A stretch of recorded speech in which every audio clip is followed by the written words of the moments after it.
Et nous allons également saluer, alors oui, je ne sais pas d'ailleurs si à votre âge, Tarek, à 21 ans, vous aviez une ambition de devenir président de la République.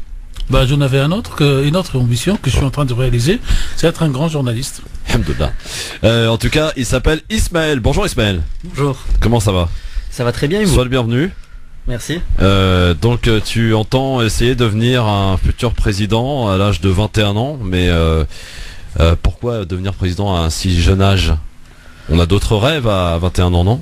Sûrement. Je n'ai pas la prétention de vouloir à 21 ans être président de la République. C'est vrai que je suis en campagne.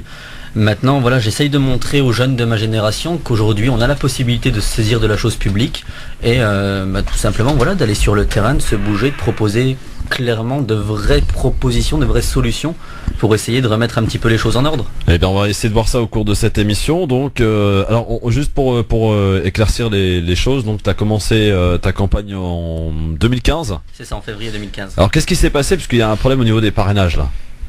Alors ce qui s'est passé, c'est que fin 2015, effectivement, j'apprends que je suis condamné à 3 ans d'inéligibilité par le Conseil constitutionnel. Et donc il s'avère que l'excuse qu'on me donne, ou plutôt le motif, c'est que je n'aurais pas déposé mes comptes de campagne aux dernières élections législatives partielles du Doubs. Ouais. Ce qui est totalement faux, hein. J'avais présenté plus d'une centaine de candidatures indépendantes aux différentes élections auparavant. Et donc je sais comment on gère les comptes de campagne. Et bizarrement, il n'y a eu aucun problème avec toutes les candidatures. Et sur la mienne, sur ma candidature personnelle, je n'aurais pas déposé mes comptes. Donc la commission par la suite a reconnu cette erreur. Et le Conseil constitutionnel m'a dit, article 62 de la Constitution, vous ne pouvez pas faire appel d'une décision du Conseil. Donc j'ai bien évidemment saisi en fait les autorités judiciaires européennes qui devront trancher justement sur ce dossier. D'accord. Et cet article 62 ne permet pas ce qu'on appelle en droit un recours gracieux, c'est-à-dire que vous demandez de bien vouloir rectifier sans dire vous avez fauté. Alors non, justement, si vous voulez, de manière générale, le Conseil constitutionnel peut, sur demande de son président, réouvrir mon dossier et faire sauter la sanction. À aucun moment j'ai dit au Conseil constitutionnel vous avez fauté. C'est la commission qui a saisi le Conseil sur la base d'un faux motif, et donc le problème vient de la commission. Le Conseil constitutionnel a eu la preuve, le papier officiel de la commission disant effectivement on a fait une erreur. Ce monsieur avait bien déposé son compte de campagne.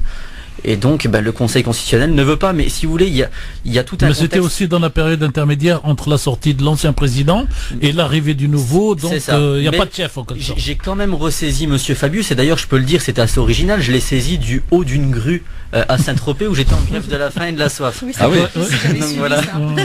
Et donc il m'a entendu quand même. Et bon, à part avoir eu la petite visite de plus d'une 50aine d'agents de tous bords, BRI, GIPN, etc. J'ai pas eu grand chose, mais il s'avère que voilà, il est au courant, il pourrait faire sauter cette sanction, et donc là c'est un petit peu ridicule. Et je pense que le contexte, déjà à ce moment-là, de la campagne qui allait s'ouvrir, les a poussés à éviter toutes les candidatures indépendantes et à les bloquer au maximum. Preuve en est faite lorsque on a modifié peu de temps après, avec le vote de seulement 11 députés, les règles d'accession en fait aux candidatures à la présidence de la République. Ouais. Et vous n'avez pas fait partie de cette dernière conférence de presse dans laquelle plusieurs petits, entre guillemets, candidats se sont réunis, dont M. Cheminade et d'autres, pour contester cette façon de faire aujourd'hui, parce qu'il y a deux choses qui ont changé. La première, principalement, c'est qu'avant, les parrainages étaient anonymes et publiés, triés au hasard du panier, et que maintenant, dans un geste quelque part d'intimidation, à la base peut-être contre le Front National, mais le Front National aujourd'hui est le premier parti de France, on fait publier 2 fois par semaine, le mardi et le jeudi, la liste de tous ceux qui ont donc parrainé quelqu'un, avec leur nom et leur qualité, et ça c'est la première grosse réforme.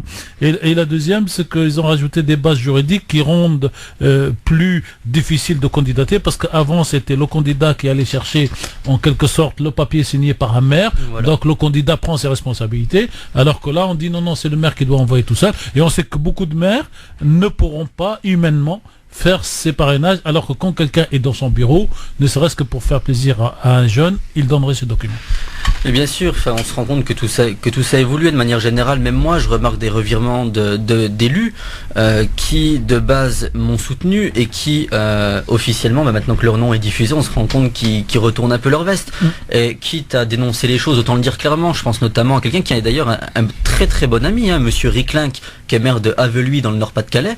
C'est quelqu'un qui, effectivement, m'avait assuré du fait qu'avant de signer son parrainage définitif, il prendrait le temps de m'appeler, de convoquer son conseil municipal, ce qu'il n'a pas fait. Et donc c'est dommage parce qu'aujourd'hui on soutient des candidats qui sont là et qui malheureusement ont participé à la situation dans laquelle nous nous trouvons. Mais au-delà d'essayer de se présenter, bon, tu sais très bien que tu seras jamais élu pour l'instant, Ismaël. Et là, s'il commence aujourd'hui, vous comptez oui. Pour arriver à 60 ans. Pour arriver à 60 ans, il reste 40. Vous prenez 40, vous divisez par 5. Ça fait quoi là 40 divisé par 5. Ça fait 10. Ça fait 10. Il y a 10 candidats.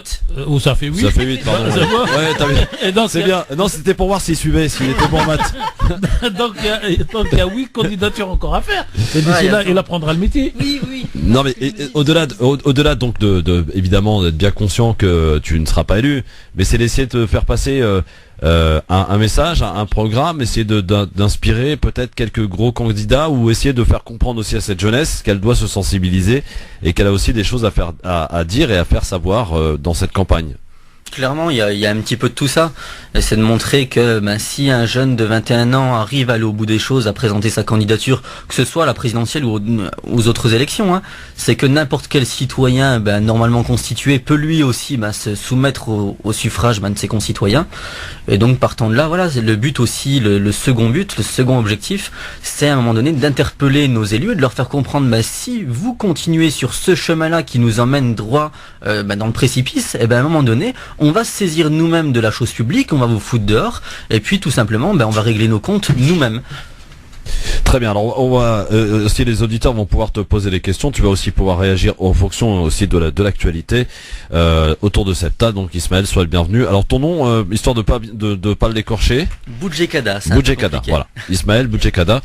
Imaginez, le président élu, Ismaël Boudjekada, ça serait quand même une grosse avancée quand même en France, non? Bon, allez, c'est parti pour le zapping, on va bien se marrer aussi. Et justement, c'est peu de le dire parce qu'on va... Quand un ministre s'appelle Monsieur Michel Poniatowski, ça choque personne. Oui, c'est vrai. Mais bon, c'est un peu dur à dire, c'est tout. Non, mais il faut faire du temps. Tarek Mami, par exemple, c'est facile à dire. Président à l'heure des demain. Demain, président Tarek. On va commencer ce zapping, avant de parler de politique, un petit peu d'humour. C'est un humoriste québécois, qui n'hésite pas à se moquer de la France. Son pays arabe préféré, écoutez.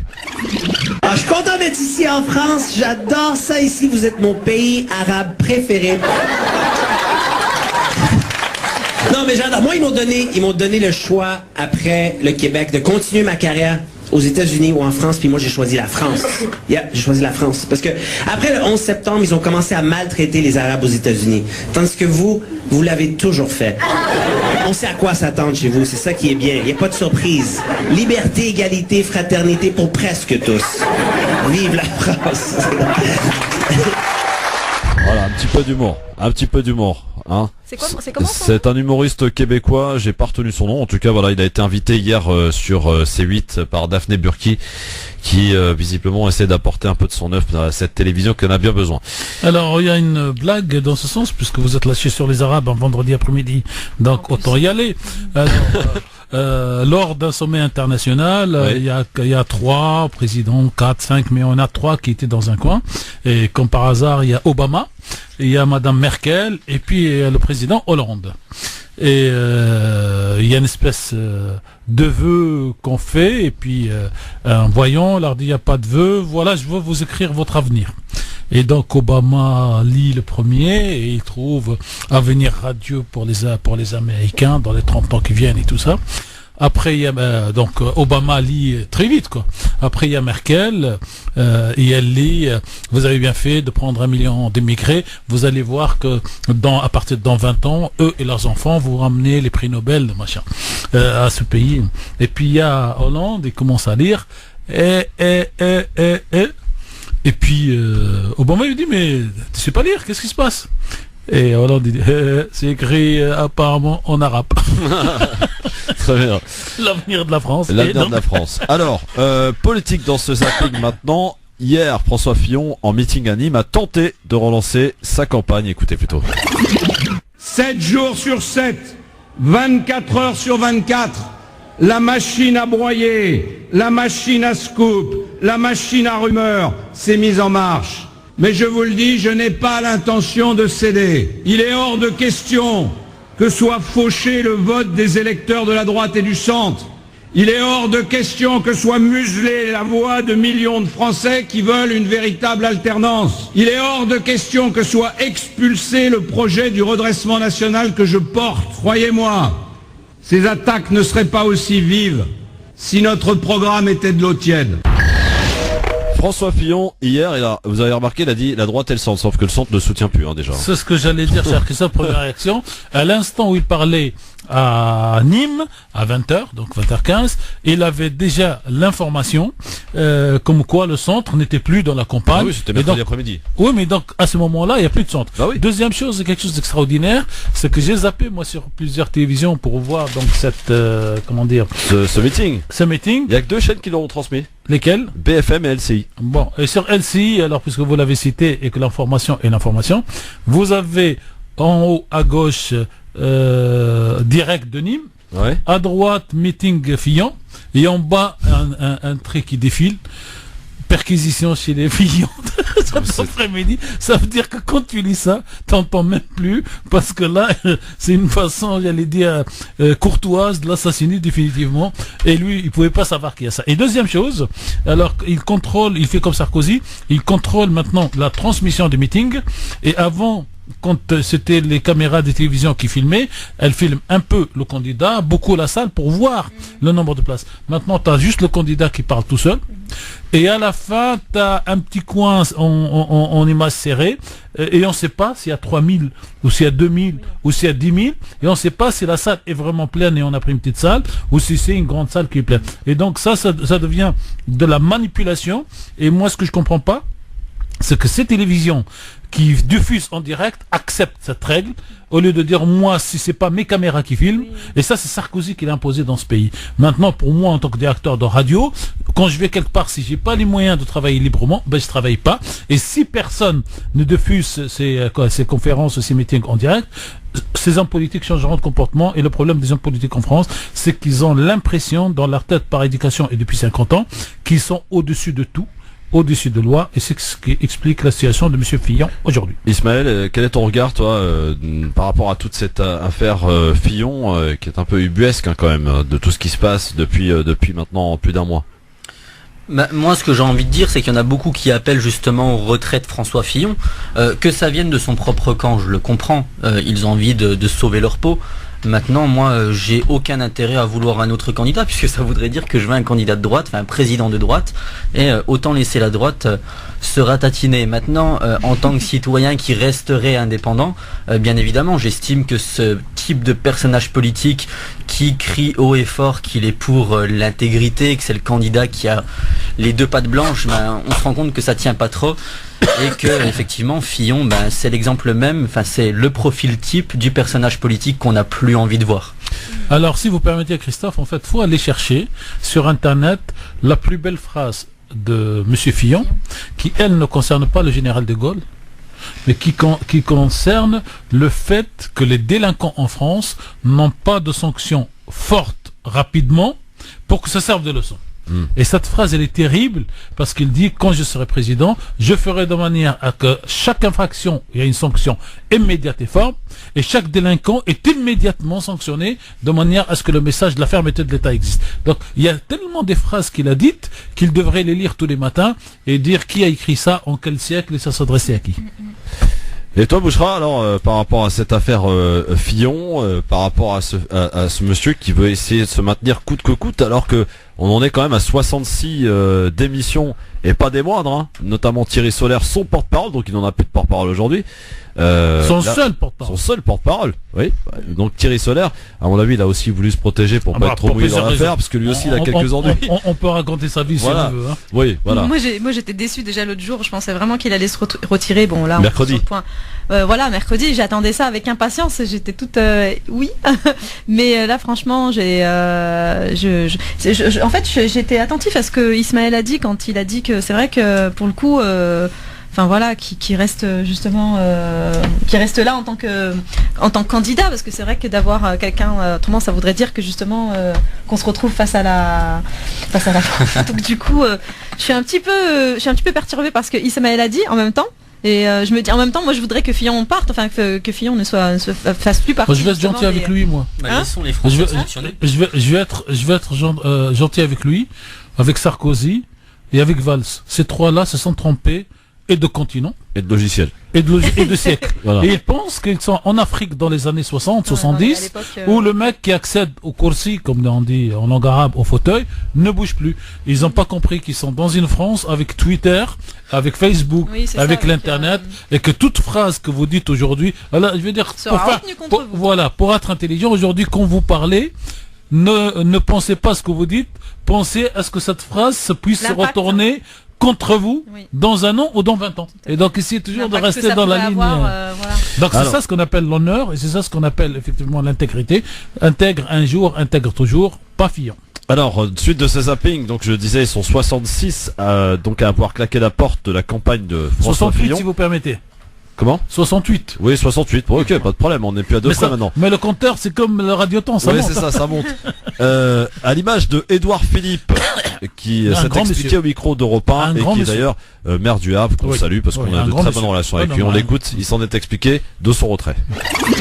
Nous ne nous retrouvions plus dans la tonalité, la tournure que prenait cette campagne, et que on a soutenu François Fillon. J'ai soutenu François Fillon après la primaire, parce que c'était le principe même de la primaire. Il se trouve simplement que depuis quelques jours, on a changé de tonalité, on est revenu sur des engagements qui avaient été pris, et je porte pas de jugement sur François Fillon, je le critique pas, je dis juste que moi j'ai besoin d'être en accord avec moi-même, et que je ne peux pas continuer à faire une campagne dans ces conditions. Il a pratiquement tout dit, Édouard Philippe, voilà, c'est clair. Être en accord avec sa conscience, il n'y a pas mieux. On dort bien le soir quand on est en accord avec sa conscience. Ouais. Alors, les appels du pied aussi envers Alain Juppé qui se sont multipliés à l'image, et il a été peut-être l'un des premiers, Georges Fenech. C'est un homme qui a travaillé un véritable projet d'alternance. Donc moi j'appelle solennellement tous les grands électeurs, qu'ils soient maires, conseillers départementaux, régionaux, métropolitains, les députés, les sénateurs, à adresser sans délai leur parrainage en faveur d'Alain Juppé. Voilà, l'appel est clair, net, précis, et il appelle tous les maires LR donc à adresser les parrainages à Alain Juppé. Faut-il rappeler qu'il a été le premier, dès le début de l'opération, qui a dit qu'il faut demander à monsieur Fillon de partir, et donc l'histoire qui marque bien les petites lignes mais en gras et en rouge retiendra que c'est monsieur Fenech qui est le premier et s'est révolté contre son candidat.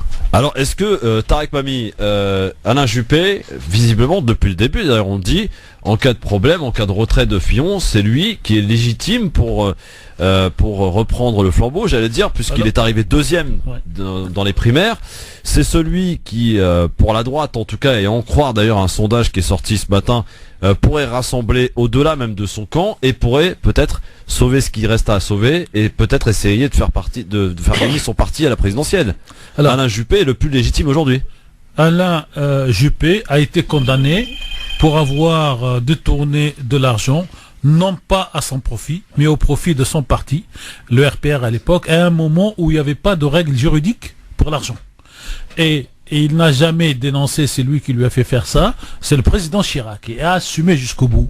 Et d'ailleurs, dans le jugement, dans l'arrêt de la Cour d'appel de Paris, il a été écrit qu'à aucun moment, M. Juppé ne s'est enrichi et qu'il a détourné cet argent dans le cadre de la fonction politique. Donc, il est à la fois condamné, mais il a son honneur pour lui. Par la suite, si vous voulez, aujourd'hui, il a eu une première exigence dès le premier jour, c'est-à-dire au jour de l'apparition du premier article sur l'affaire Pénélope Fillon, le mercredi, donc au mois de novembre, sur l'affaire Fillon dans le Canard enchaîné. Il a dit « Je n'y vais pas, sauf si M. Fillon se retire, petit 1, et demande à ce que je le remplace, petit 2, puisque je suis celui qui est arrivé au deuxième rang. » Dans ce jeu de, comment on va les appeler, cher Ismaël, dans ce jeu de dupes qu'est la classe politique, en fait c'est Sarkozy qui veut pas Juppé, parce qu'il a toujours la haine contre Juppé, fils de Chirac. Et donc vous voyez comment la complexité psychologique des uns et des autres aujourd'hui rend difficile la situation. Sarkozy a eu 2 phrases. La première, c'était pendant les élections régionales où il dit ni FN ni PS. Aujourd'hui, dans son bureau, il dit ni Juppé ni Fillon. Ouais. En clair, il ne veut pas que ce soit quelqu'un de droite qui gagne parce que lui, il a perdu.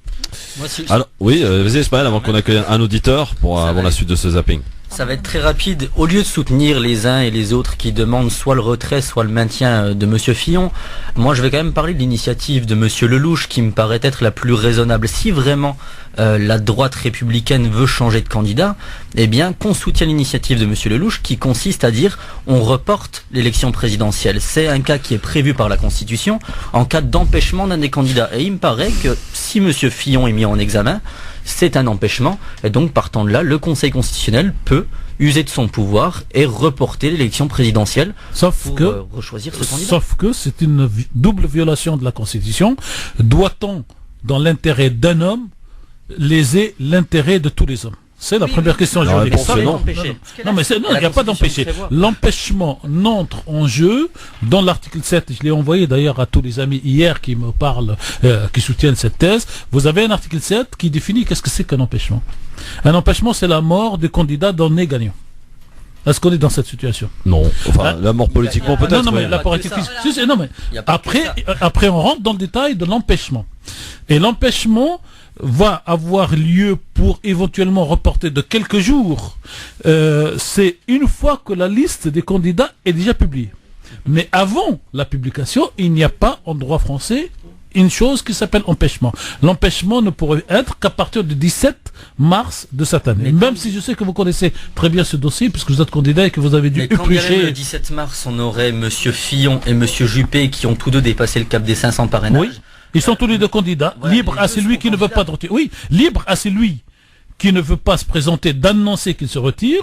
Par contre, la loi oblige à ce qu'on imprime les noms de tous ceux qui ont dépassé 500 et qui ne sont pas retirés avant. C'est pas la même chose, mais il n'y a pas d'empêchement. Alors, on va accueillir Samir qui est avec nous au téléphone. Bonsoir Samir. Oui, bonsoir à tous. Bonsoir Samir. Bonsoir à toi Christophe, au président de la radio, à Ismaël et à la jeune fille dont j'ai oublié le nom. Bouchra. La jeune fille, c'est une belle jeune fille d'ailleurs. Voilà, bonsoir à tous. On fera une télévision pour que tout le monde puisse voir. Voilà, c'est ça. La web TV, la web radio. Oui, on t'écoute Samir. Alors ça va être court, moi en fait je me pose une question et j'aimerais bien avoir une réponse. Il paraît qu'on est sur le Facebook de la radio en direct. Ah bah très bien, on est sur Facebook en direct Samir, si tu veux voir un peu les têtes. Voilà. Ouais, si éventuellement vous aurez le droit de retirer votre qualificatif. Hein. Voilà. Ah vas-y Samir, pardon. Non, je suis d'accord avec vous quand vous dites qu'il y a des batailles d'ego entre Juppé, Sarko, des gens qui s'aiment pas, qui s'apprécient pas et qui à un moment donné, voilà, les batailles d'ego, je suis d'accord. Mais au-delà des affaires comment il s'appelle, de Fillon, est-ce que on peut pas à un moment donné s'extraire de tout ça, prendre une certaine distance, voir le battage médiatique qui est fait envers Fillon, parce que il y a au-delà de ce que peuvent supporter les Français en termes de transparence, d'affaires, c'est-à-dire que finalement on n'accepte plus aujourd'hui des mœurs qu'on acceptait finalement il y a encore 10 ans. Et aujourd'hui finalement on est intransigeant avec ça. Mais au-delà de ça, est-ce qu'il n'y a pas quelque chose peut-être de gênant chez Fillon qui fasse que finalement il faut à tout prix le dégommer? Moi je me pose la question. Hier encore je disais que Fillon, bon, il avait écrit un livre sur l'islam, tout ça, que finalement voilà, moi je me réjouis qu'il soit écarté parce que après Valls, après Sarkozy, après Fillon, tous ceux qui à un moment donné aiment un petit peu jouer sur les questions identitaires, finalement, ils sont écartés, c'est pas plus mal. Mais est-ce que Fillon est-ce que c'est son rapprochement avec la Russie? Parce que Juppé, c'est la même bande. Juppé, il fait partie de la clique à Clinton, quelque part. C'est le mondialiste Macron, c'est pareil. Il représente les banques et il représente en fait toute la même mouvance. Alors je me demande si finalement il y a de la place pour Macron et Juppé à la fois. Parce qu'on sait qu'il y a des électeurs de Juppé qui sont partis vers Macron. Mais est-ce qu'il y a de la place? Parce que voilà, il y a Le Pen en face, mais est-ce qu'il y a de la place pour un Macron et un Juppé qui finalement ont peut-être presque les mêmes électorats? Merci Samir pour votre question et votre... Si vous permettez peut-être 2 réactions, ouais, voire 3, mais très courtes. Ouais. La première est bien malin, c'est lui qui peut dire aujourd'hui qui sera au premier tour, au deuxième tour et qui gagne les élections, y compris en présence de Juppé et de Macron ensemble avec Madame Le Pen ou pas. Personne ne sait, parce que nous avons un électorat volatile. Deuxième chose, tout ce que dit Samir est partiellement vrai, et vous avez une procédure au Conseil d'État, puisqu'on parle aujourd'hui Conseil constitutionnel, Conseil d'État, vous pouvez mettre 10 arguments, et le Conseil d'État prend un des 10 arguments, donc il jette les 9 autres, et il dit, au vu de cet argument-là, je rejette la totalité, ou au vu de cet argument-là, je garde la procédure. En réalité, aujourd'hui, nous sommes dans une impasse, et ce qui a changé fondamentalement dans la société française, c'est que il y avait une belle émission qui dit on ne dit pas tout ou ça va se savoir. C'est qu'aujourd'hui nous sommes dans un moment où tout se sait, et en fait c'est la faute de Sarkozy quelque part. On y reviendra tout à l'heure sur la faute à Jospin. C'est la faute à Sarkozy qui a fait de cette pseudo-transparence quand on est président de la République, donc que tout le monde sait tout. Et lui, c'était pour sa vie privée et pour sa femme. Et aujourd'hui, ce problème est devenu générique de la société française. Allez, pub, on est ensemble avec vous. Vous allez pouvoir poser aussi des questions à Ismaël pour découvrir un petit peu ce qu'il a dans le ventre, entre guillemets, ce qu'il entend proposer, parce que tu as un projet, tu as un programme. Quand même, 200 pages. 200 pages. Ah oui, t'as fait mieux que Macron. Macron, 30 pages hier. 30 pages hier, simplement. Et 200 pages sur le site internet. Ouais. Ah, c'est pas mal quand même. Il y a du boulot quand même. Ça travaille du côté de chez Ismaël. Boudjekada, c'est ça? C'est ça. Voilà. Ouais, je l'ai bien dit. Waouh, super. Bah, tant que c'est pas judoka, ça va. Les Français vont accepter. C'est bien. Ça va se savoir. À tout de suite. Mais 350 parrainages, hein, c'est plutôt pas mal pour un début. En tout cas, il a un programme de 200 pages. Il y a un site internet d'ailleurs où on peut découvrir le programme, Ismaël? Alors oui, ismaelboudjekada.fr, et il y a par ailleurs sur Android une application mobile qui s'appelle pareil, Ismaël Boudjekada. Ah, il y a carrément l'application. Ah ouais. C'est jeune, c'est moderne. Ah ouais, ouais. Voilà l'avantage de la jeunesse. Voilà. Il est là dans le digital, il est là quoi, en avant. Alors, il n'a pas encore fait l'hologramme comme Mélenchon, mais ça viendra. Voilà, justement, on t'apprend. Alors, Bouchra, tu surveilles un petit peu les questions qui arrivent du côté de Facebook, puisque nos amis auditeurs vont pouvoir questionner un petit peu ce jeune candidat qui est avec nous. Et la question qui est trouvée assez intéressante finalement, c'est de savoir, si tu ne te présentais pas, pour qui tu voterais aujourd'hui, au jour d'aujourd'hui, Ismaël? Alors très honnêtement, en l'état actuel des choses, même si j'ai beaucoup critiqué sa personnalité, je pense que pour le projet, eh bien, j'aurais voté, peut-être que je voterai pour Jean-Luc Mélenchon. Donc voilà. Mais est-ce qu'une personnalité ne fait pas l'homme? Est-ce qu'on peut dissocier un programme de la personnalité? C'est le cas de Fillon d'ailleurs. Bah, si vous voulez, moi je pars du principe qu'aujourd'hui... Bien près du micro, Ismaël, s'il te plaît. La personnalité, voilà. ça joue beaucoup. Maintenant, d'un autre côté, si on part du principe qu'on résume ce projet à la personnalité du candidat, je pense que ce serait une lourde erreur, parce que moi je pars du principe que la politique c'est un combat d'équipe et pas un combat individuel. Quand on est dans une démarche individualiste, c'est qu'on est carriériste. Non, mais la défense de la présidentielle dans la politique française et dans la bouche du général de Gaulle, c'est une rencontre entre un homme et son pays, bien évidemment. Et si la personnalité de l'homme ne donne pas de l'empathie, mais par exemple, parce qu'aujourd'hui, si on votait que sur les programmes, je suis sûr que beaucoup de gens voteraient différemment de leur vote effectif. Parce qu'on peut être de droite et tomber sur un programme de gauche ou de centre-gauche et trouver que ça correspond vraiment à ses vœux. C'est que les gens ne lisent pas. Non, ne votent pas selon les programmes, mais selon les accroches et les accroches affectives. Mais Monsieur Mélenchon propose par exemple, et c'est très important, la convocation d'une assemblée constituante qui rédigerait une nouvelle constitution et ensuite il démissionnerait. Oui. Donc ça veut bien dire que sa personnalité, et lui-même le dit, je veux que les électeurs de France, que les citoyens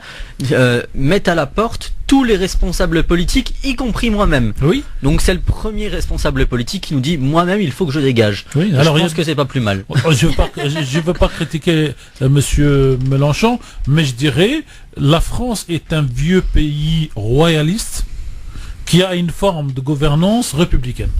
Et cette idée de mettre en cause le chef n'existe pas encore, elle existera dans une ou deux générations, mais aujourd'hui il y a de ce qu'on appelle le légitimisme, la légitimité qui prend la majorité des gens. Pourquoi ? Parce qu'un père de famille, une mère de famille dit je ne peux pas accepter cette idée, sinon à partir de 15 ans mes enfants vont se comporter pareil, ils vont me dégager.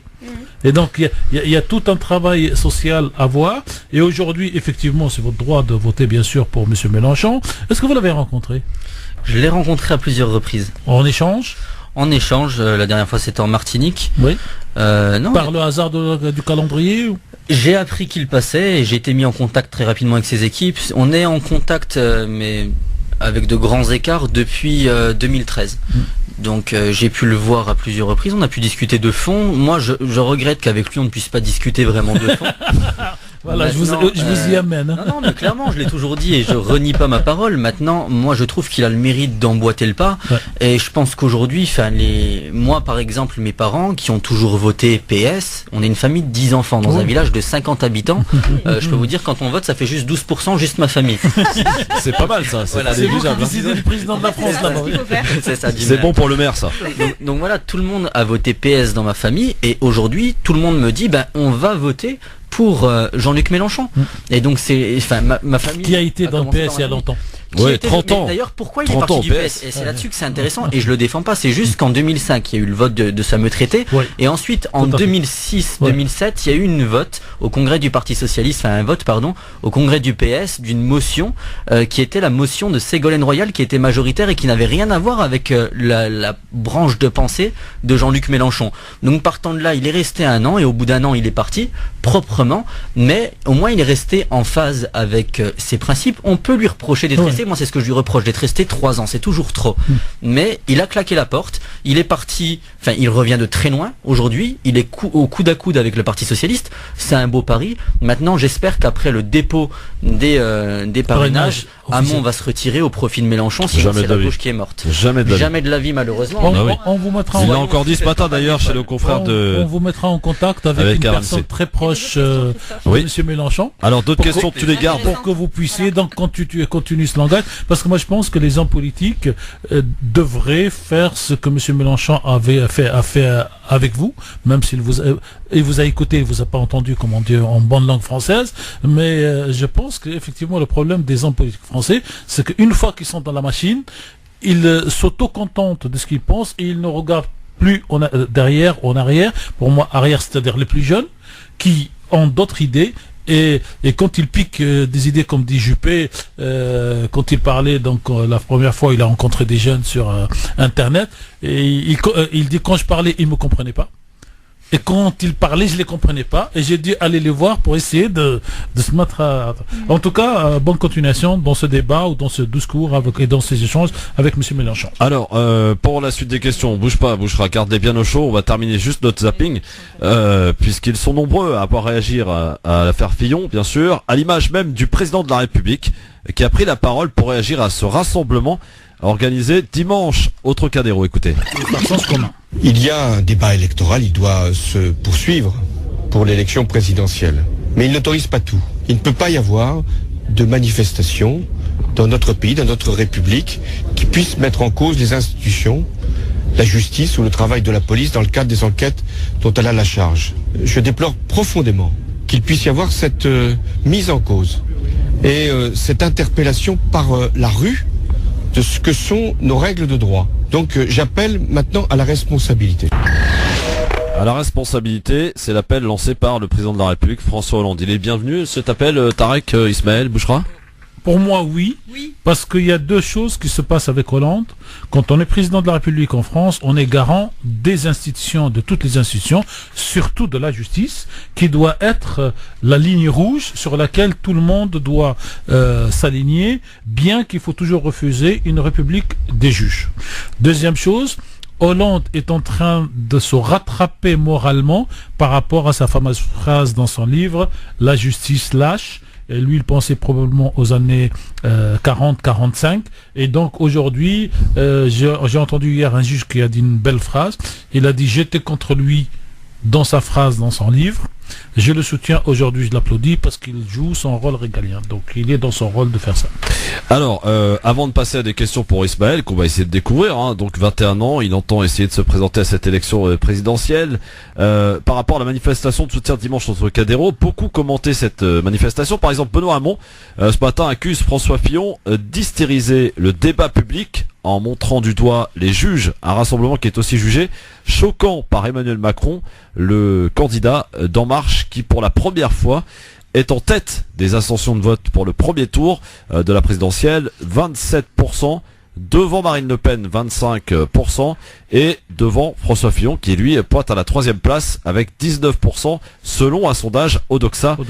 Qui est sorti donc aujourd'hui. Et dans un autre sondage, le même sondage, on voit que si Juppé apparaît dans l'échiquier, on va dire, il passe directement en tête devant Macron qui subit, se retrouve 2e et Marine 3e. Vous voyez que tout est encore possible, rien n'est joué dans cette élection au vu de ce qui va se passer, et a priori on peut nettement parier en étant tout à fait raisonnable que Fillon va finir par abandonner si c'est pas aujourd'hui, dans les jours à venir.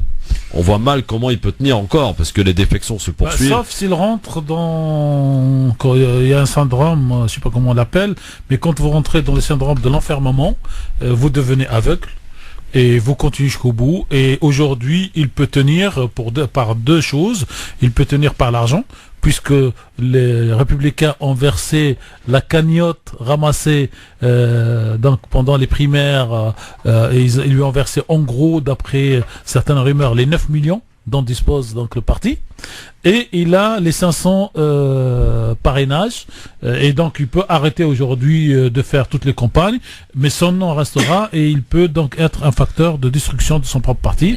Mais est-ce que cette mentalité d'enfermer va tenir jusqu'au bout ou pas? Parce que psychologiquement, moi je crois que le plus difficile pour monsieur Fillon, ce n'est pas quand il apparaît en public, ce n'est pas quand il fait les meetings, c'est quand il est chez lui avec sa femme devant lui, ses 2 enfants et qui sont à 4. Parce que il y a aussi des soupçons que Madame Fillon, Pénélope de son prénom, n'était pas au courant, on n'avait pas pris la mesure de tout ce qui se passait pendant ces 20 dernières années. Il lui disait peut-être: j'ai versé sur le compte tant pour tel truc, et c'est lui qui fait les déclarations fiscales, et je pense qu'elle n'a jamais pris le poids de la chose, c'était pas son rôle, et qu'aujourd'hui le problème, espérons que ça va pas jusqu'à un divorce dans la famille, un truc ça, parce que psychologiquement c'est très très difficile d'essayer d'avoir raison quand votre femme et vos enfants vous disent les yeux dans les yeux: vous avez tort. Des questions pour Ismaël. Rapidement, un petit dilemme quand même, parce que c'est une double humiliation. Devant le micro, Ismaël. Pardon, c'est une double humiliation. Quand tu vas être invité sur RTL, il faut bien parler devant le micro. C'est ça. Et non, honnêtement, je pense que c'est une double humiliation pour François Fillon, puisque d'un côté, on lui dit soit tu sors, t'abandonnes, et donc quelqu'un vient te remplacer, soit tu y vas au risque de tout perdre, mais aussi au risque, pourquoi pas, d'accéder au second tour, puisque 54% des Français ne savent pas pour qui. Mais c'est ce que pense, je pense, profondément François Fillon. Sinon, il serait parti. Donc je pense qu'effectivement, il est un petit peu naïf sur ce côté-là, ou plutôt il ne veut pas l'entendre, et finalement, il a quoi à perdre. Il a strictement rien à perdre finalement à rester. Il sait que s'il se retire, dans les 15 secondes, son nom, son prénom n'existe plus en France. Il est mort politiquement, bien sûr. Des questions pour Ismaël Bouchra? Oui, alors une question de Zouatouni Christophe. Salam à tous. Question: ton point de vue sur la laïcité? J'en ai marre d'entendre parler que d'islam par-ci, par-là, c'est presque à tous leur centre d'intérêt afin d'attirer... il manque un mot. En tout cas, avec l'affaire Fillon, on a un peu moins d'islam et de laïcité en ce moment. Donc hier soir, dans le meeting, il a encore rajouté 3 louches, puisqu'il a parlé de ça. Le fondamentalisme islamiste. Oui, et j'ai écrit un livre, il dit je mets le culte musulman en France sous contrôle administratif. Il se croit à Vichy. Et il nous remet donc la louche de Madame Le Pen, majorité pénale à 16 ans, et surtout, et pour la première fois à ma connaissance hier soir, il reprend la thèse de Madame Le Pen. Les 2 premières années, un nouveau travailleur en France n'a droit à rien, à aucune sécurité. Non, mais en tout cas hier soir, c'était tellement flagrant qu'on croyait écouter et entendre Madame Lanter. Alors Ismaël, ton point de vue, toi, sur la laïcité, sur l'islam? Très honnêtement, enfin, ce que disait Christophe, c'est tout à fait juste. Aujourd'hui, on parle d'islam parce que voilà, on sait très bien qu'il y a des électeurs qu'il faut récupérer du côté du Front National et que ce sujet-là les intéresse tout particulièrement. Je peux dire, moi, qu'en réunion avec les équipes d'Emmanuel Macron à Paris, j'ai parlé aussi de la cause musulmane sans être du tout dans une démarche communautariste. Est-ce que j'ai entendu automatiquement, on m'a stoppé, on m'a dit mais ces gens-là ne nous intéressent pas, ils ne votent pas. On est d'accord. C'est les cadres, c'est les bras droits de Monsieur Macron. On est d'accord. Et ils ont raison. Donc, ils ont en partie raison et c'est ça qui est malheureux. Ils s'adressent à ceux qui votent, pas à ceux qui votent pas. Mais après, comprenons justement bien que celles et ceux qui prétendent à des mandats, vont aller taper sur le musulman parce qu'ils vont se dire, de toute façon, cette communauté ne vote pas, on n'a rien à en tirer et quand on leur tape dessus, on se ramasse les voix des plus extrémistes de nos concitoyens. Donc, autant le faire. Il y a des voix à prendre. Et aujourd'hui, on en est là.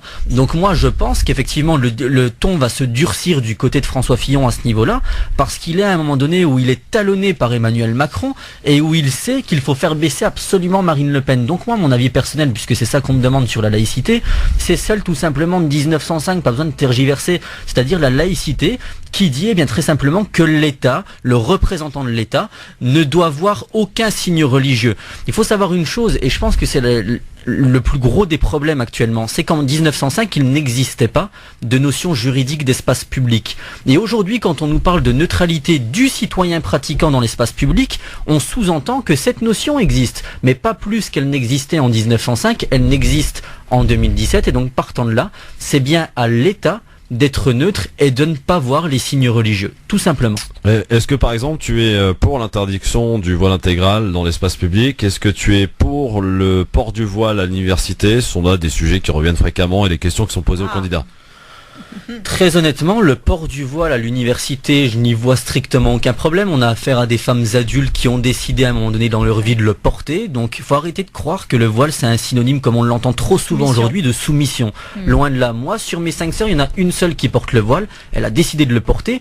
Qui suis-je si demain j'ai des responsabilités politiques pour dire à ma sœur et à tant d'autres, vous n'avez plus le droit de porter le voile dans le cadre de vos études? Ma sœur a failli arrêter pour ça. Et plein d'autres jeunes femmes arrêtent et cassent leur potentiel parce qu'on leur dit à l'université on vous pointe du doigt. Quand j'entends que des professeurs refusent de donner cours parce qu'une jeune femme porte le voile, je suis scandalisé et il est dommage qu'il n'y ait pas des sanctions à la mesure de la gravité justement de ce geste. Et dans un deuxième temps, concernant le voile intégral, je m'y oppose totalement. Je pars du principe que dans ce pays, il est tout à fait normal qu'on puisse reconnaître n'importe qui à n'importe quel moment sans lui demander l'autorisation. Et d'ailleurs, Ismaël avait été interpellé sur une manifestation. Moi j'avais apprécié, j'avais vraiment découvert ce qu'il faisait à ce moment-là, parce que moi j'ai un petit peu les mêmes convictions qu'Ismaël concernant le port du voile. Donc toi aussi tu votes Mélenchon alors? Toi aussi tu votes Mélenchon? J'hésitais, mais bon, c'est vrai que je suis beaucoup sur lui, mais c'est vrai que sur cette manifestation qui s'était passée, je sais plus quand est-ce que c'était, sur la place de la République. Le 10 juillet, il y a un an. Voilà, et qui avait été interpellé. C'était une manifestation contre le voile, justement. C'était quoi le nom de l'association? On n'a jamais su le nom de l'organisme. Plusieurs. C'était vraiment affolant, en fait. Moi, en tant que militante féministe, c'est vrai que j'étais vraiment contente de voir qu'un jeune se préoccupait de cette question-là. Et il avait interpellé justement les organisatrices justement de cette manifestation qui n'avaient pas su répondre en fait aucun argument de fond. Voilà, et je suis vraiment ravie. Voilà, c'est vrai que ce que Ismaël vient de dire, j'espère vraiment que tout le monde prendra un petit peu ce discours, parce que d'autres questions. Oui, alors il y a d'autres questions. Alors Ismaël, as-tu reçu une proposition de fusion avec l'un des candidats? Alors c'est l'autre fille double canon. J'ai eu des discussions très profondes, on va dire, avec les équipes d'Emmanuel Macron. Maintenant, sur la base de son projet, ça n'est pas faisable. On me demandait de me positionner avant le deuxième tour de la primaire de la gauche, ce que j'ai refusé de faire. On m'a demandé d'envoyer principalement des femmes pour être candidates pour Monsieur Macron, puisqu'il en manque apparemment beaucoup du côté de la société civile. Pour les législatives, ça va être compliqué pour lui. Ça va être très compliqué pour lui, et avec les soutiens qui rallient de part et d'autre, on se demande comment il va réussir à former une majorité cohérente et stable. Donc ça pose un peu problème. Maintenant, d'un autre côté, j'ai été approché par d'autres candidats. Maintenant, c'est vrai que sur le cas de Jean-Luc Mélenchon, on m'a proposé, quand justement je demandais à le rencontrer, de discuter pour justement m'engager dans sa campagne de manière concrètes. Pour l'instant, je n'ai pas donné de réponse, j'attends de voir ce qu'il se passe, mais en tous les cas, que les gens qui me suivent comprennent bien, parce qu'à chaque fois que je dis je vais peut-être soutenir tel candidat, on me dit mais attention, tu te renies quelque part, parce que tu nous dis que tu es indépendant. Quand on est face à une élection présidentielle, et si ma candidature est mise à mal, à un moment donné, il faut prendre position, et face aux enjeux qui se présentent face à nous, il faut savoir aussi soutenir le projet, à défaut d'être le meilleur, le moins pire.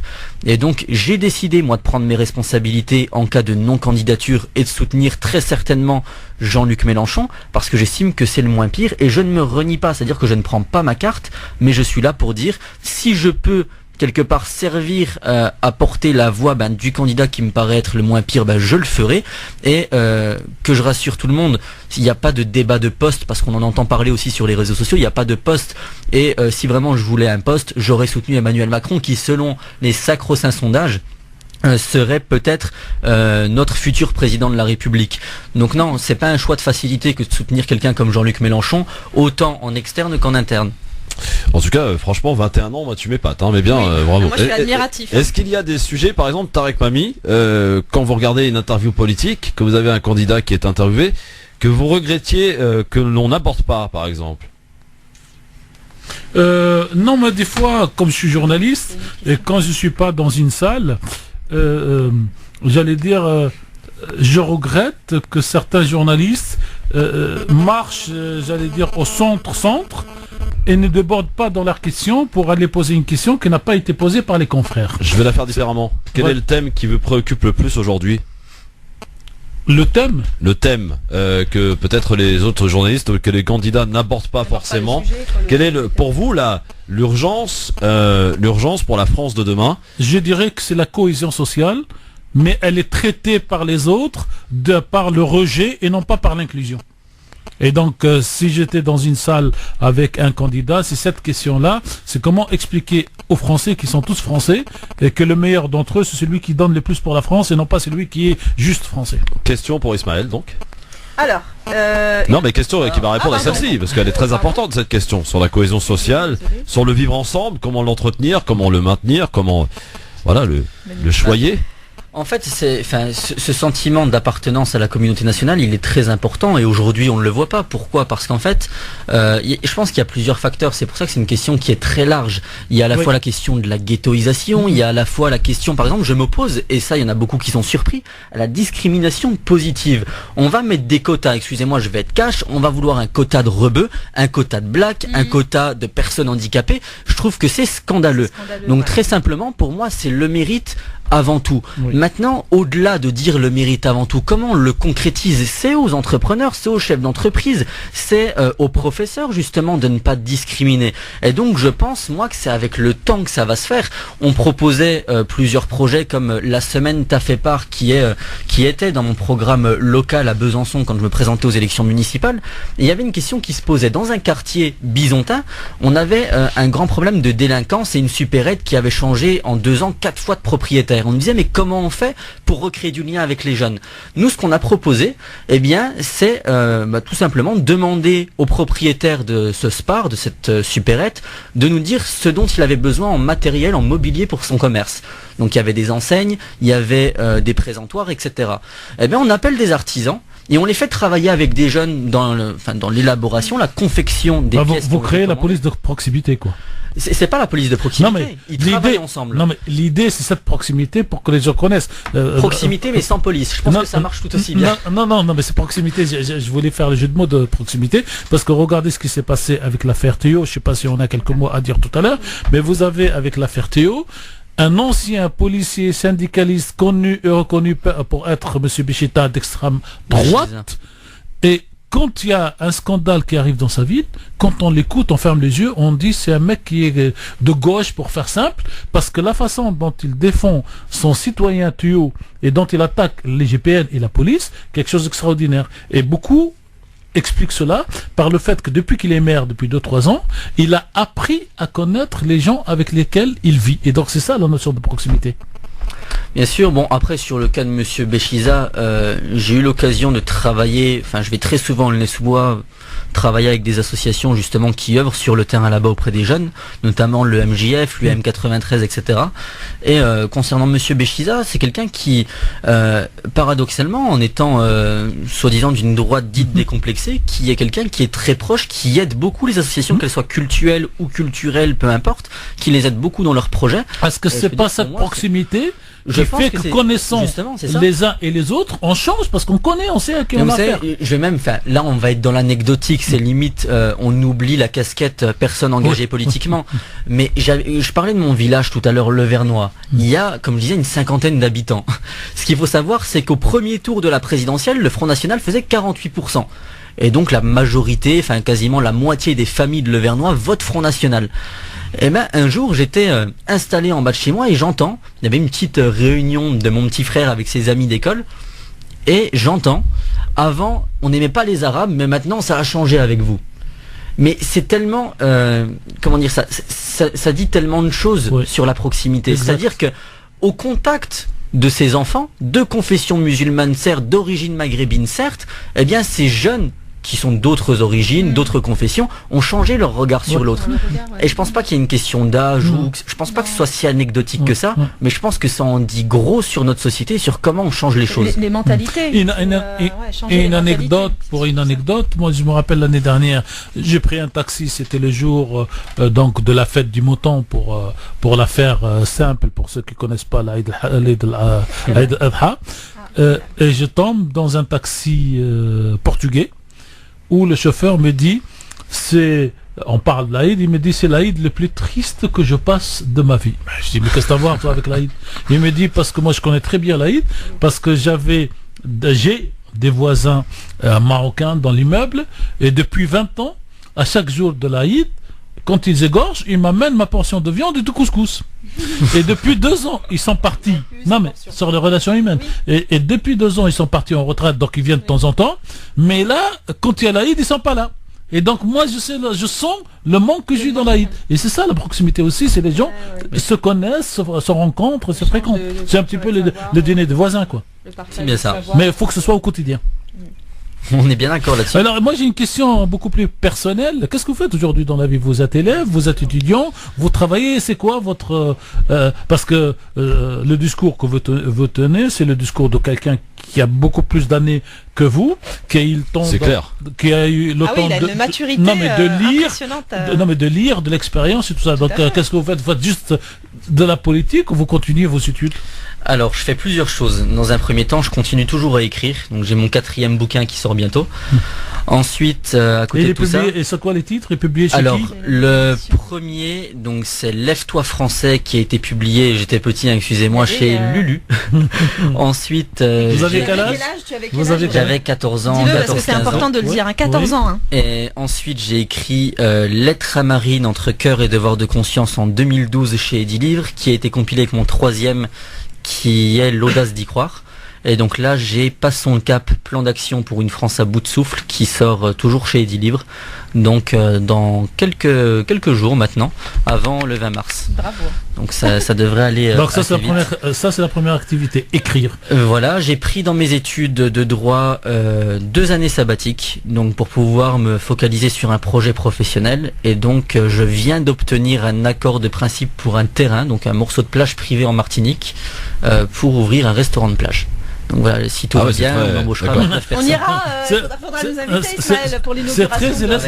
C'est très élastique. C'est très élastique, éclectique. Oui, c'est super. Justement, il y a un article de l'Est républicain. Il faut savoir que le petit surnom qu'on lui donne dans ma région, c'est l'Est répugnant. Qui disait, me concernant, il s'appelait l'article de Toubois, qui disait, mais ce jeune-là, bon, il avait fait... il cuisine, il écrit, il fait des conférences, il est étudiant, on ne sait pas ce qu'il veut, il recherche peut-être juste la reconnaissance. Et en fait, le problème, c'est que moi, justement, j'ai un plan précis de ce que je veux faire. Président de la République. Même pas. Je veux avoir à un moment donné un mandat qui me permette de mettre en place le projet que j'ai travaillé avec mon équipe. Et donc partant de là, il y a une question fondamentale, c'est la question de l'autonomie financière, sans aller voler nos concitoyens, qu'on soit bien d'accord, contrairement à d'autres. Le million, ça vous intéresse pas? Le million, honnêtement, il m'intéresse, mais de manière honnête. Pas dans les conditions. Comme Macron, quoi. Voilà, c'est ça, on va dire ça comme ça. Non mais très honnêtement, cette entreprise, parce que la cuisine c'est un secteur qui me passionne, en Martinique j'ai envie d'entreprendre parce que la Martinique, ça fait aussi partie de la France et elle est beaucoup plus touchée que la métropole en matière notamment de chômage et d'insécurité. Et là-bas en fait je veux prouver avec ce projet que non seulement 29 personnes, 29 employés c'est possible, mieux les payer, parce que dans la restauration c'est très mal payé, c'est aussi possible, et donc montrer à travers cette entreprise que le programme que je souhaite appliquer, eh bien je me l'applique déjà à moi-même, et sans attendre que derrière ça suive. Alors on poursuit parce que imaginez-vous messieurs dames que voilà, il a que 21 ans, qu'il est avec nous aujourd'hui, Ismaël Bouchakada qui est avec nous, je l'ai mal dit là. Boudjekada, voilà, qui est avec nous. Et c'est intéressant parce que c'est vrai qu'on entend beaucoup d'interviews de politiques confirmés qui savent évidemment parler, répondre aux questions, tomber dans les pièges des journalistes, parfois même d'ailleurs en tendant eux-mêmes des pièges. Et bien aujourd'hui vous avez un jeune candidat qui a une prétention, c'est peut-être pas de devenir président, mais en tout cas d'essayer au travers d'un mandat, comme il vient de le dire, de faire passer ses idées, son programme qu'il a élaboré, 200 pages que vous pouvez aller voir sur le site, ismaelboujakada.fr. Voilà, il y a même l'application Android pour ceux qui ont Android. Vous téléchargez, vous tapez donc Ismaël Boujakada et vous allez avoir l'application Android. Posez-lui des questions. Voilà, considérez-vous que c'est un candidat, Jean-Luc Mélenchon, Emmanuel Macron, François, non, on a oublié celui-là. Voilà, Benoît Hamon. Voilà. Est-ce que vous avez rencontré Francis Lalanne, qui lui aussi est en train d'organiser les 570 candidats pour les législatives? Non, je l'ai pas rencontré. Maintenant, moi, ce que je déplore, c'est ces initiatives. Il risque de faire une chanson sur toi, sinon fais gaffe. Il y a trop d'initiatives. Porter malheur, tout ça. Les indépendants, enfin, on est les mieux placés pour critiquer la classe politique, mais je pense que l'autocritique, elle doit aussi se faire. Et donc, je pense que chez les indépendants, il y a un jeu d'ego surdimensionné. C'est-à-dire que tout le monde se lance. Et oui, pub. Voilà. Sinon, c'est elle qui va te lancer. Tout de suite pour la suite, évidemment. Donc, les avis tranchés, on les met de côté aujourd'hui, Bouchra. Oui, si tu veux. Voilà, bah oui, tu le gardes au chaud. Oui, le j'aime ou j'aime pas aussi, tu vas y participer Ismaël, et puis on te mettra à contribution avec les auditeurs bien sûr, les questions par le biais du Facebook France Maghreb 2, on est en direct sur la page Facebook, vous pouvez voir Ismaël et poser aussi vos questions. LGF, le grand forum, merci d'être avec nous, avec Tarek Mami, la baronne Bouchra et Ismaël Boujakada qui est notre invité, qui est le plus jeune candidat à vouloir se présenter à cette élection présidentielle. Il a que 21 ans et beaucoup d'idées déjà dans la tête, c'est bien, ça fait plaisir. Cette jeunesse qui prend en cause les différents sujets de la société, ça c'est important, Tarek aussi. Oui. Est-ce que vous avez fait des recherches pour savoir s'il y a quelqu'un qui était plus jeune que vous, qui a dit est-ce qu'il y a à 18 ans, à 19 ans quelqu'un qui a dit je vais me présenter? Alors en fait, ça ne s'est jamais fait, il y a juste eu un jeune. Donc vous êtes le premier en termes d'âge? En termes d'âge au niveau européen, je sais que je suis le plus jeune, donc on me l'avait dit quand j'étais membre de délégation française en Europe. Ouais. Et sinon on a eu un autre jeune, Maxime Werner, qui s'était lancé, mais qui très rapidement, après un an d'existence, a rejoint Nicolas Sarkozy, juste avant sa défaite. Donc voilà, un mauvais pari, mais non, apparemment il n'y a pas plus jeune, mais bon, après on a un maire par exemple de 22 ans qui est malheureusement Front National, puisque le Front National, on peut en penser tout le mal qu'on veut, mais c'est au moins un parti qui donne sa chance aux jeunes. Alors je sais que le Benjamin des maires, je ne sais pas s'il est Front National ou pas, donc qu'on me pardonne à l'avance, mais l'un des plus jeunes maires de France vient d'être mis en examen. C'est lui. Ah, c'est lui pour détournement d'argent. C'est comment il s'appelle Je sais plus, mais c'est effectivement lui. Et il y met en examen parce qu'au bout d'un an de maire, il passe un contrat avec une société privée que sa mère dirige dans l'immobilier, et donc forcément... Avec la complicité de la police municipale. Voilà, et on tombe très vite dans la corruption, quoi. Ah bah dis donc, comme quoi ça devient vraiment un parti donc, comme je vous les donne autres. un conseil. Ne devenez pas élu, ne soyez pas président, comme ça les corrupteurs ne viennent pas vous corrompre. Bah attendez, monsieur Hollande, il a rien pour l'instant, pardon de vous le dire. À part le coiffeur, il a rien. À part la rue du Cirque et le scooter, tout va bien. Il a le coiffeur et le scooter, mais c'est vrai que... C'est un lover. Oui, mais c'est vrai que ce côté-là, Hollande, l'argent n'est manifestement pas son premier moteur. Voilà. Tiens, une petite remarque par mail, lgf@francemaghreb2.fr. Je suis en train de vous écouter, merci d'arrêter de parler du voile alors qu'il s'agit de foulard, signe de Tarek Mabi. Oui. Le passer à alors je l'ai dit, alors je sais pas qui c'est, mais je remercie l'auditeur. Myriam, je sais pas. Ça s'appelle. Myriam, merci. Je sais pas si elle a entendu. Moi je ne dis pas le voile, je dis le port du foulard. Moi aussi, j'ai donné consigne, mais des fois on est tellement bouffé dans le milieu dans lequel que nous vivons que les mots partent tout seuls. Non, tout à l'heure j'ai dit la manifestation contre le voile parce que ça s'appelait comme ça. Mais moi, je sais pas si je l'ai déjà signalé la dernière fois quand on avait. On viendra le 8 mars pour développer 3 minutes sur le foulard et le voile. Voilà, parce que c'est une grosse différence. Donc Ismaël, voilà, attention, t'es surveillé là-dessus. Pas de voile, mais foulard. Voilà. Merci Myriam. Ça voile. Ouais, forcément. Non, mais parce que le voile, pour faire simple, ça voile. Et vous avez un voile derrière la fenêtre et on ne voit pas à travers. Alors avant le foulard, on voit. Avant d'accueillir d'autres questions qui nous sont posées par mail, on va passer, si vous le voulez bien, avec Ismaël, Tarek et Bouchra au j'aime ou j'aime pas. C'est parti. Vous connaissez les réseaux sociaux, tous et toutes, Facebook, Twitter, Insta, et on a le fil d'actualité. Alors on clique sur j'aime pas, ou alors on peut dire je m'en fous. Coup d'état institutionnel, justice instrumentalisée. Tout ça pour dire que les magistrats bien dénoncent un climat délétère en France en ce moment. J'aime pas, je m'en fous. Ils s'en inquiètent. Alors j'aime que les juges prennent position en rappelant qu'en France et partout dans le monde, on doit être contre la République des juges. Voilà. Monsieur Ismaël, on aime ou on n'aime pas? J'aime, je pars du principe que s'il y en a bien, certains qui doivent prendre position et qui ont le droit de prendre position, ce sont eux. Tout à l'heure, on parlait de la position, par exemple, de François Hollande qui défendait la justice, et comme l'ont très justement rappelé les plus hauts magistrats de ce pays, ils n'ont besoin ni de soutien, ni d'attaque. Donc partant de là, ils sont les seuls à même de se défendre. Un petit chiffre, Sir Christophe. Oui. Le compteur Radioton Antifillon monte de 68 à 100. Waouh! Ah oui, carrément. Bah là, il a pris cher là. Et il terminera en slip, comme a dit un commentateur. Ah oui, ça c'est extraordinaire. Les commentateurs qui arrivent à sortir de telles phrases sur un candidat à l'élection présidentielle, c'est que là, ils ont plus peur de rien. Voilà, et il n'a plus de respect parce que la question, c'est qu'il va tellement résister qu'il va se terminer en slip. Alors tiens, ça va vous parler. On va au Maroc. Histoire. Le 3 mars 1961, quand feu le roi Hassan II, officiellement intronisé. C'était le 3 mars 1961. Par respect aux Marocains, on va dire j'aime, mais sinon dans l'absolu, ceux qui sont partis, ils sont partis avec leur histoire. Ouais. Très bien. Pour le reste, on aime, on n'aime pas, on zappe. Oui, moi j'aime. Bah oui, forcément. Moi j'ai expliqué pourquoi. Voilà. Elle veut partir à Fès dans quelques jours et elle veut pas que son nom apparaisse en rouge dans l'ordinateur de la PAF. Il y a quelques jours aussi, c'était l'anniversaire du roi Mohamed V. Ouais. Bon anniversaire, monsieur le roi. Mohamed VI, tu veux dire? Mohamed V. Ah, Mohamed V, l'anniversaire de. D'accord, ok. Voilà. De son accession au trône alors. Non. De sa naissance. De sa naissance. Non, de sa naissance. D'accord. Okay. Mohamed V était un grand roi. Voilà. Le grand-père. Moi j'ai. C'est lui qui a amené. C'est le père de Hassan II. C'est lui qui a amené l'indépendance et c'est lui qui a protégé les Juifs pendant la Deuxième Guerre mondiale. Sondage. 74% des Français considèrent que François Fillon a tort de poursuivre. J'aime parce que c'est la vox populi et en général on dit que le peuple a raison même quand il a tort.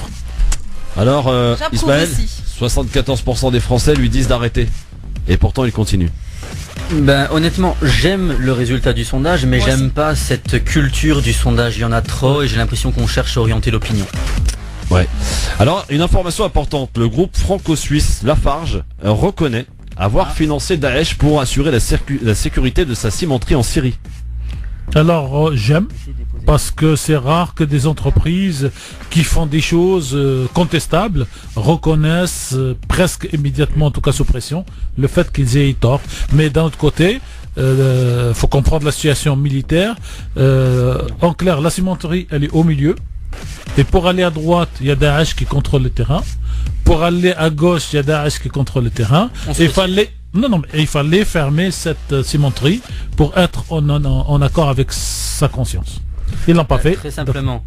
Je rappelle quand même que sur le dossier Lafarge, j'ai été l'un des rares à déposer justement une plainte devant un procureur de la République.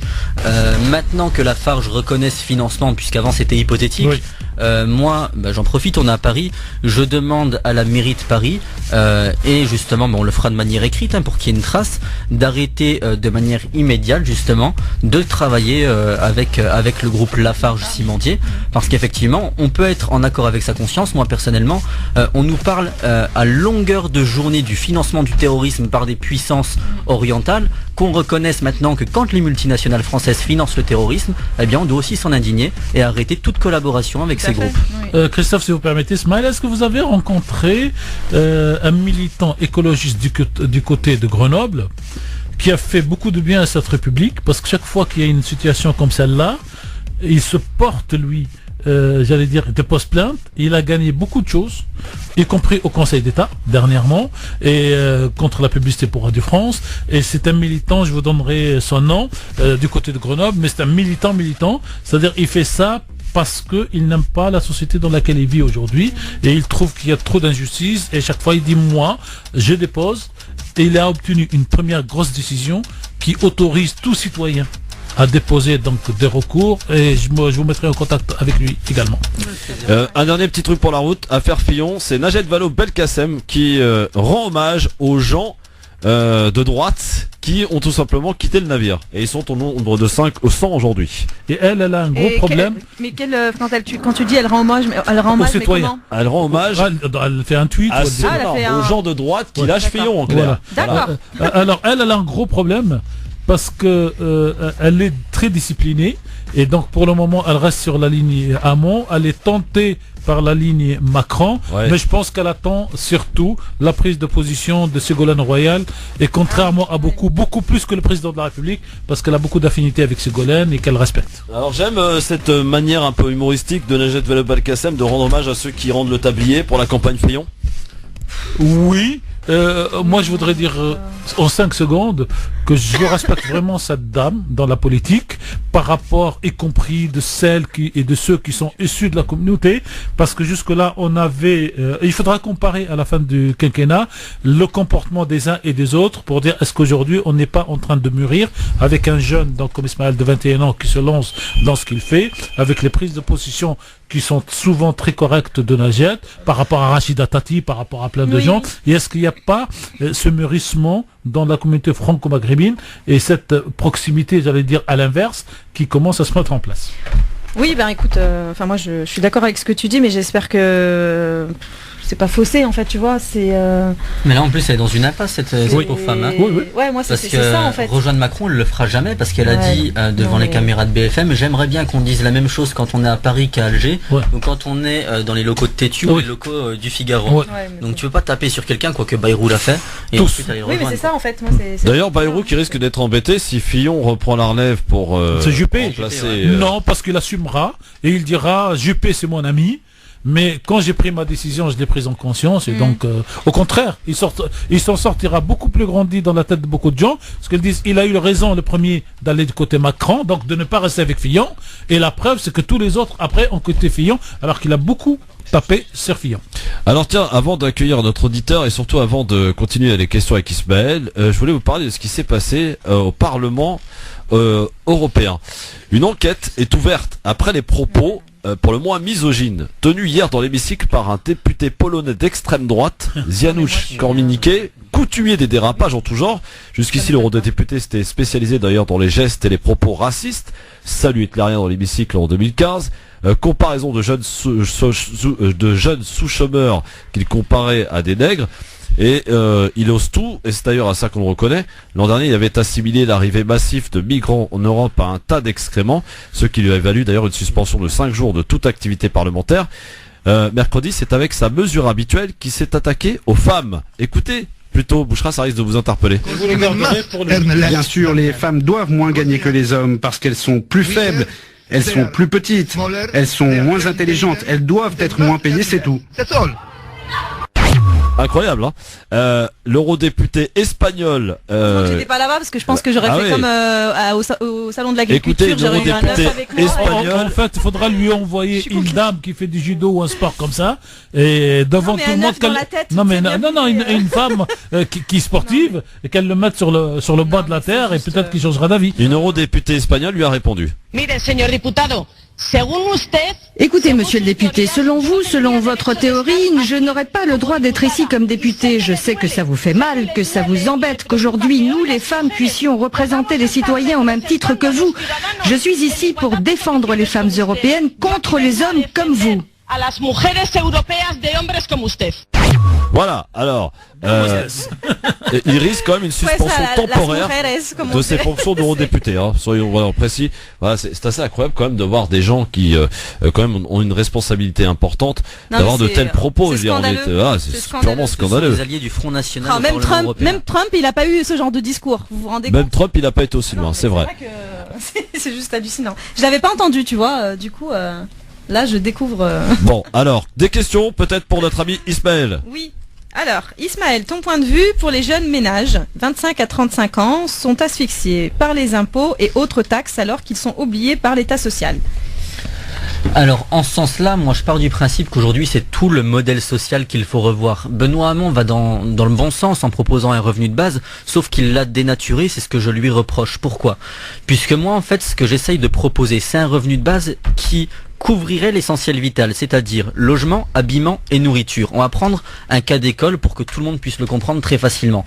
Vous habitez Montbéliard, la moyenne du coût du logement, de l'habillement, de la nourriture est de 1 000 €, tout le monde de 16 ans à la fin de vie a 1 000 € sur son compte. Vous ne travaillez pas, vous avez 1 000 €. Maintenant, à Montbéliard, on a Sochaux, par exemple, vous savez, PSA, Peugeot, Citroën. Ouais. Eh bien, imaginez que vous travaillez à la chaîne 35 heures par semaine pour 1 200 €. Vous allez me dire, moi, je vais faire 35 heures par semaine pour 200 € de plus, ben, je ne travaille plus. Eh bien, ce qu'on va faire, on va donner à votre patron ces 1 000 € qu'il va vous donner, qu'il va vous rajouter, en fait, sur votre fiche de paye. Et lui, en net, retire 1 000 € qu'avant, il sortait de sa poche. Ce qui veut dire que pour vous, ça ne change rien. On enlève 1000, on rajoute 1000. Mais pour votre patron, c'est 1 000 € net de moins et 1 000 € quasiment de charges en moins. Donc 2 000 € d'économie par employé.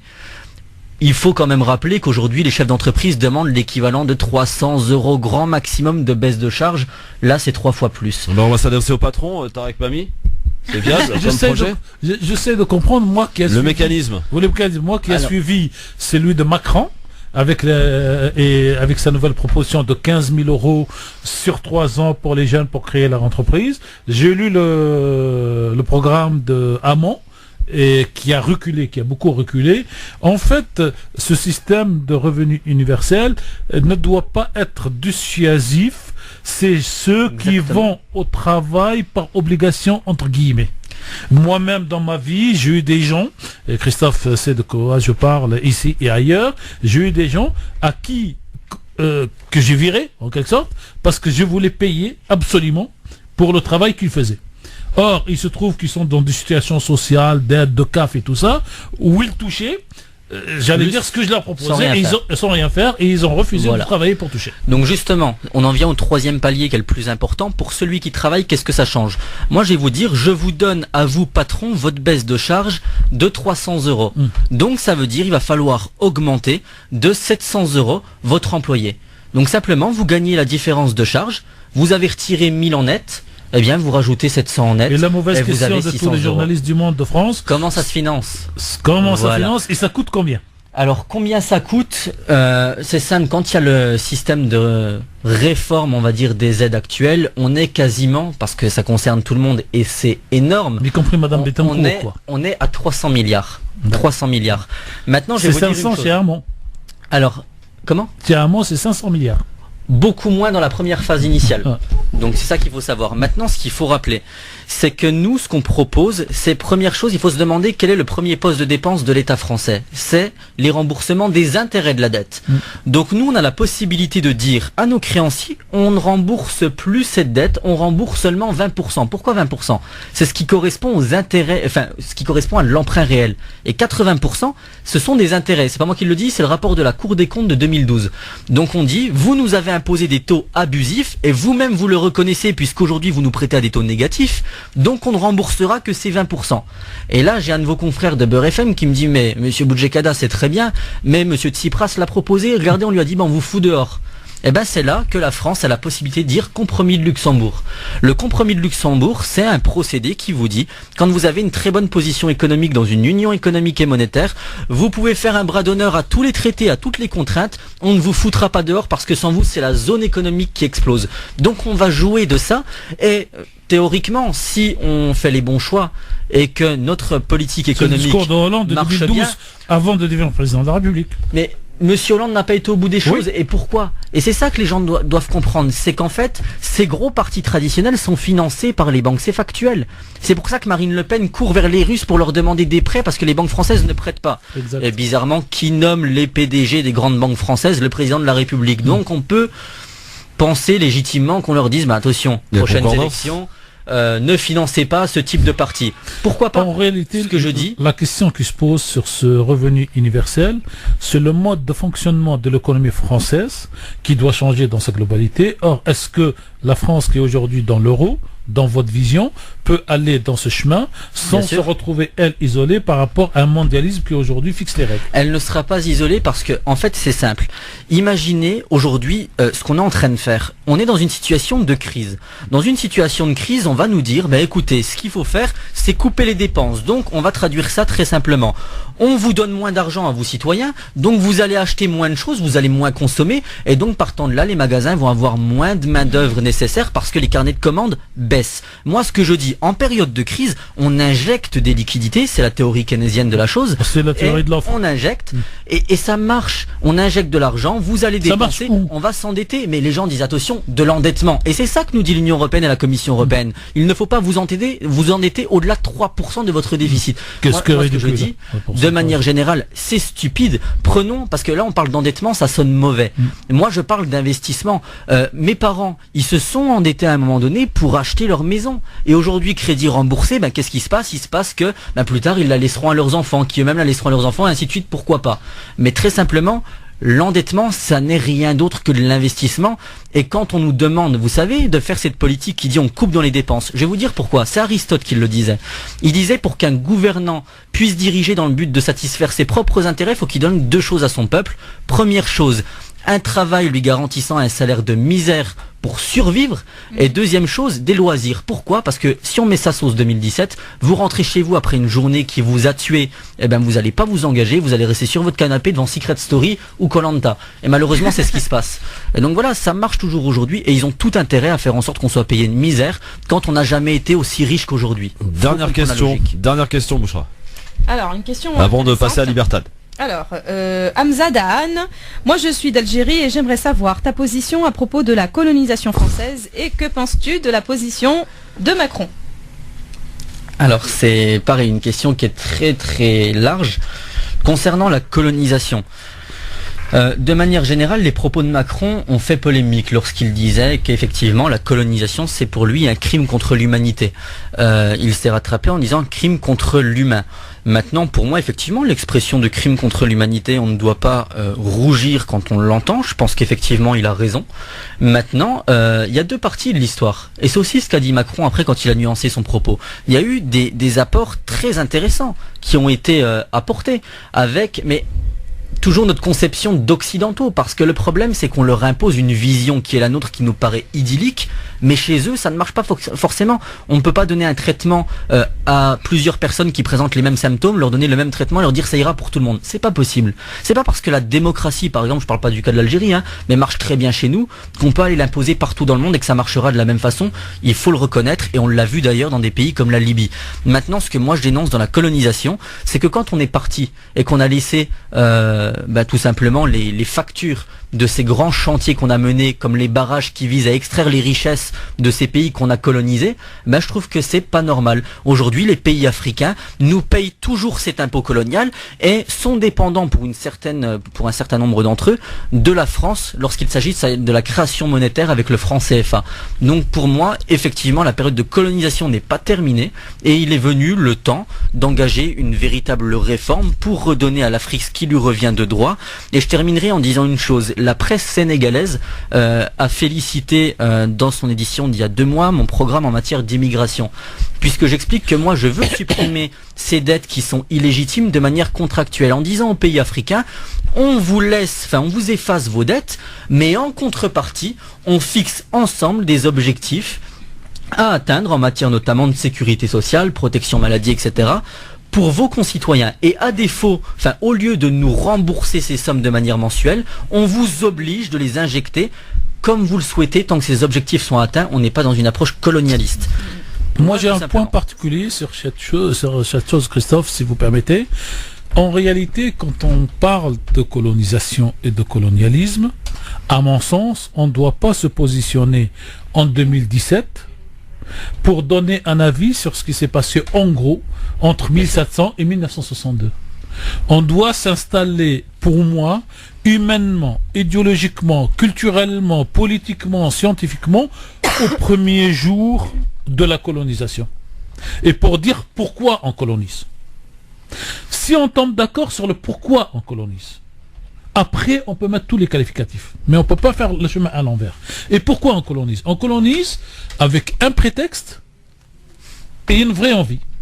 Le prétexte, c'est d'aller aider des gens arriérés, comme les éduquer, comme dit M. Ferry, donc le créateur de l'école libre en France. C'est un devoir d'aller éduquer les autres et les civiliser. Et la deuxième, et en réalité, et c'est les Anglais qui ont raison, les Anglais disent on va pour prendre les richesses que nous n'avons pas chez nous. Et à partir du moment où vous prenez l'argument moral et l'argument économique réel, vous avez la position et vous pouvez dire de la colonisation qu'elle est tout à la fois un crime contre l'humanité, qu'elle est un crime de guerre, qu'elle est tout. Parce que vous prenez à sa base. Et quand vous regardez les colonisations anglaises et les colonisations françaises, vous trouvez que ces théories sont appliquées parce que les Anglais, quand ils arrivent dans un pays, ils trouvent une mine. Qu'est-ce qu'ils font? Ils ne construisent l'autoroute contre la mine et le port pour tout prendre et renvoyer en Angleterre. Alors que les Français viennent nous habiller tout un cinéma et on dit, on fait la route pour la mine, mais on fait une école pour éduquer les enfants, on fait un hôpital pour autre. Donc on habille la colonisation. Et donc la colonisation doit être vue à chaque moment par rapport à ses raisons et non pas par rapport à ses conséquences. Et donc c'est bien un crime contre l'humanité. Je ne sais pas si ma démonstration vous va.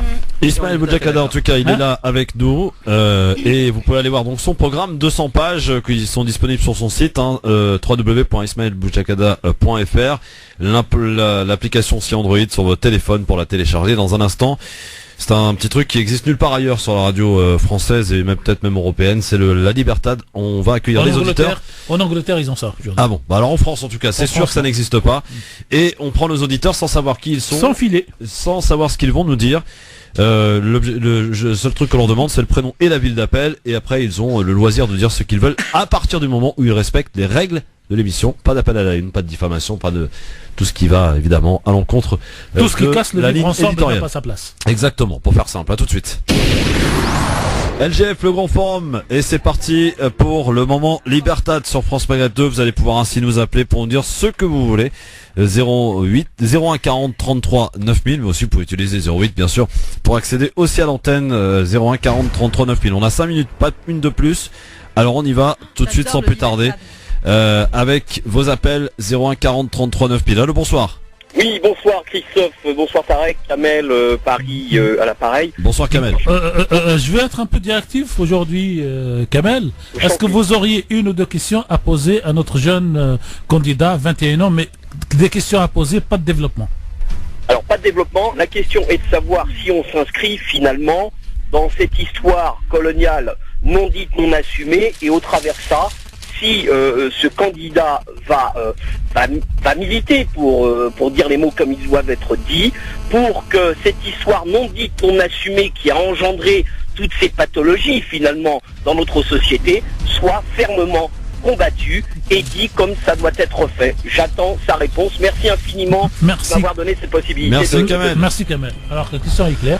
Alors Kamel, ouais, la question est très claire. Bien évidemment, je ne m'inscrirai pas dans ce chemin tout tracé par les hommes et les femmes politiques de tous bords aujourd'hui. Et je suis là pour employer des mots qu'aujourd'hui, qui aujourd'hui malheureusement sont tabous, et sans aucune retenue je le ferai. Très bien. Autre appel, allô, bonsoir. Oui, bonsoir, c'est Kamel de Paris, rapidement. Même chose, une question, Kamel. Cette radio-là qui nous permet d'avoir ce minimum de... J'ai voulu parler d'un sujet très important. J'ai vu hier une vidéo sur Facebook. Kamel, une question à notre invité.